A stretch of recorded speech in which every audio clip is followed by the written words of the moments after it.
бүхний амар гэрээ би өөрийн бичсэн хар хүн номоо та бүхэнд уншиж төлөвлөж байна.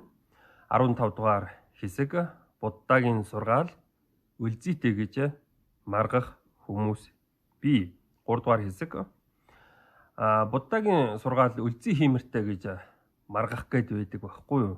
Тий. За үлзий хиймэр гэсэн ойлголт бидэнд байгаа шүү дээ.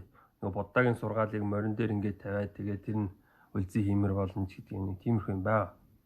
За өмнөх дугаарт бид нэр хараа сайтай хүн, зүрх сэтгэлтэй хүн Буддагийн сургаал үлзийтэй гэж маргахгүй гэд зогссон байгаа. Зураг тавьсан байна. Нөгөө ариун бадамлынхаа цэцгэн дотор нэг хорхош явж ороод үхчихжээ. За сайн сайхан амьдрнаа гэж хүссэн, итгэсэн боловч амьдрал савлгаатай хүнд хэцүү байсан тул сэтгэлээр унсан. Амьдралын сайн сайхныг харахаа байсан ирээдүйдээ итгэх итгэл мөн үгүй болсон. Яагаад муу амьдрдагаач мэдэхгүй, гарах замаач харахгүй байгаа хүмүүс бий.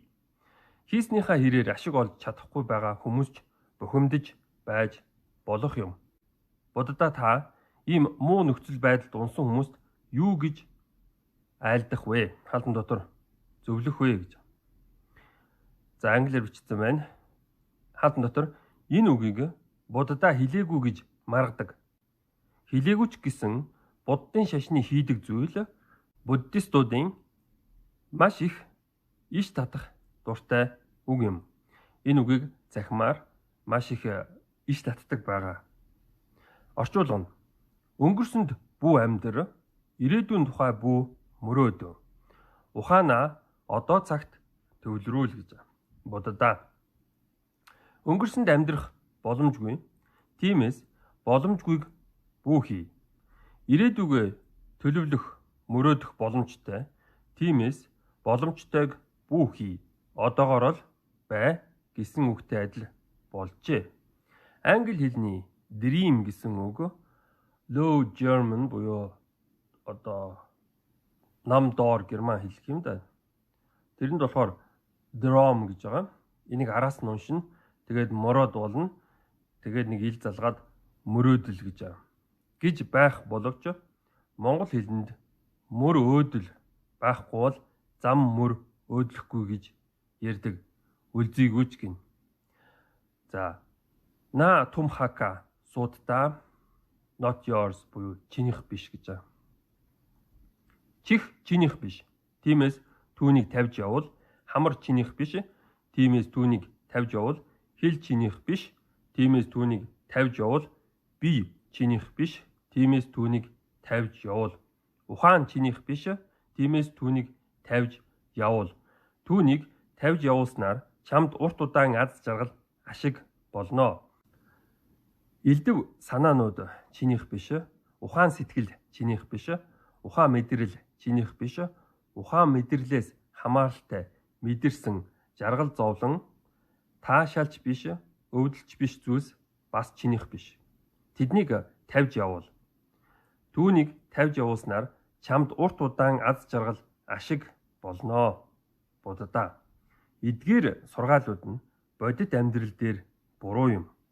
Цагийн юм цагтаа.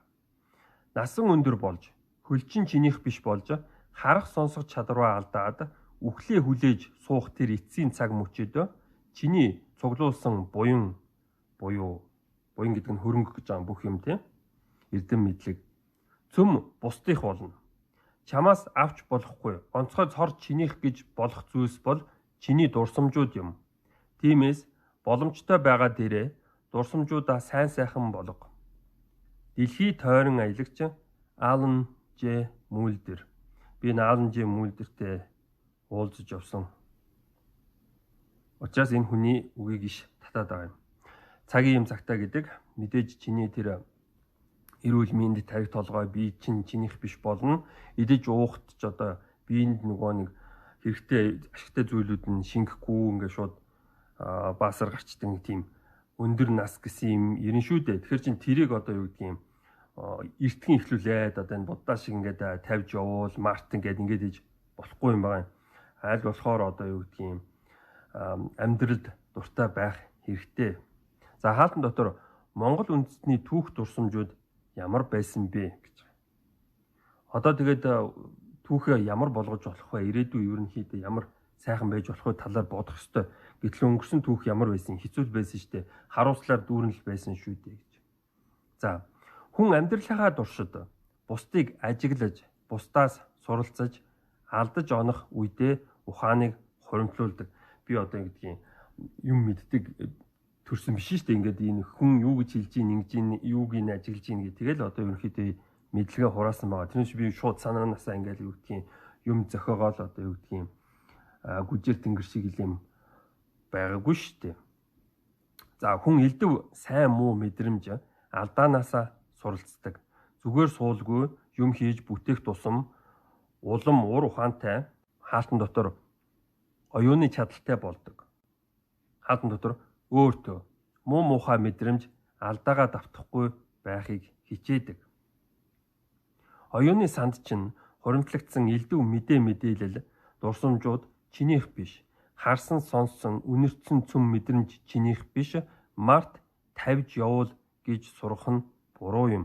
Хүний оюуны санд хуримтлагдсан элдв мэдээлэл, харсан сонссон үнэртсэн цөм мэдрэмж хэл яриа хүнийг төлөөлөхөөс гадна аварч байдаг.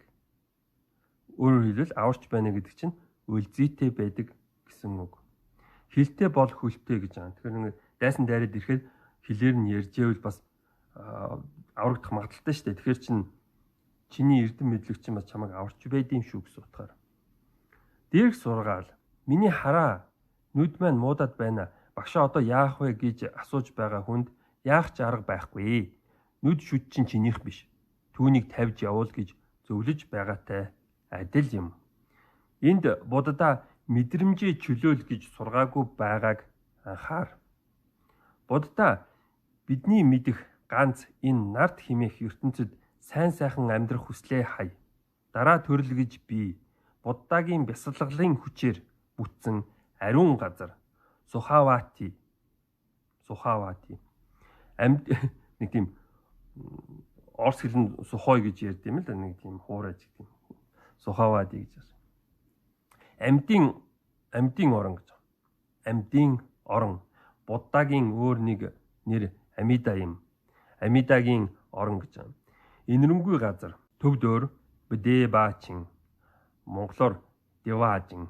Тэр нөгөө Дева нарын орон тийм гэж нэрлэгдэх оронд мэдлэгийг хичээх хэрэгтэй гэж номлодог. Тиймээс наартад бишрээд, зүтгээд, хадгалах, цааш дамжуулах гээд байх зүйл байхгүй гин. За, Википедиа ороод тэр Сухаватигээд харчиж болно. Өнөөдрийн хувьд нэг юм байна. Анхаарал тавьсанд баярлалаа.